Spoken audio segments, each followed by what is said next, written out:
Sa may mga alagang mga pusa dyan. Tawagi sa si dati. Ito kasing pusa na to, pinaliguan namin sa labas. Tapos doon namin nakikita yung, ano niya, yung lisa na puti. Tapos pag hindi mo tinititigan ng maayos, hindi mo makikita. Kaya,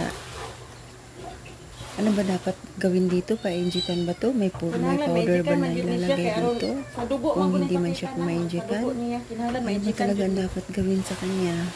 Ano to siya, Persian? May mga, ito akong alagang pusa ng Bisaya lang. Ani, Bisaya ba yun? Ano siya? Wala silang ganitong alaga na gaya nitong pusa na to. Ano ba dapat gawin dito?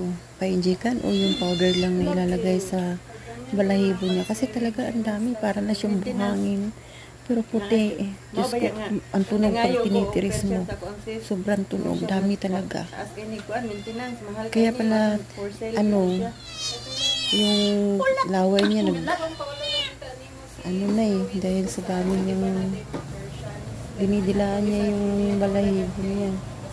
Kaya minsan nasusuka na siya sa balahibo na nakain niya.